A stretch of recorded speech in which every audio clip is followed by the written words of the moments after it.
Welcome to Burlap Teachers. Enjoy the video. You start by enabling developer mode in the Oculus mobile app so your Quest accepts side-loaded apps.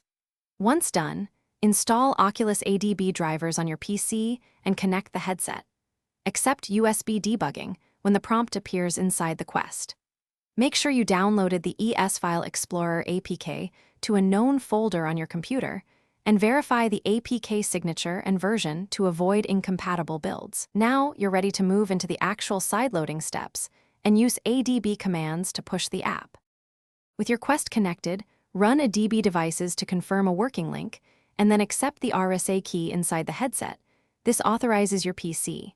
Next, run a DB install rpath/to/ES File Explorer. Apt to sideload ES File Explorer, replace path with the exact file path. After install, grant storage and file permissions either with a DB shell PM grant commands or by opening the app in headset and approving prompts. Make sure to let the install finish fully.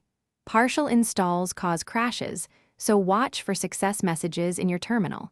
Once installed, locate ES File Explorer under Unknown Sources or in your library. Launch it and allow any remaining permissions so it can access files.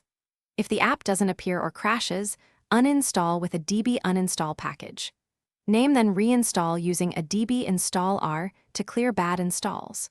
Also make sure you're using a data-capable USB cable, recent ADB tools, an APK built for your Quest Android version, and that the headset has free storage.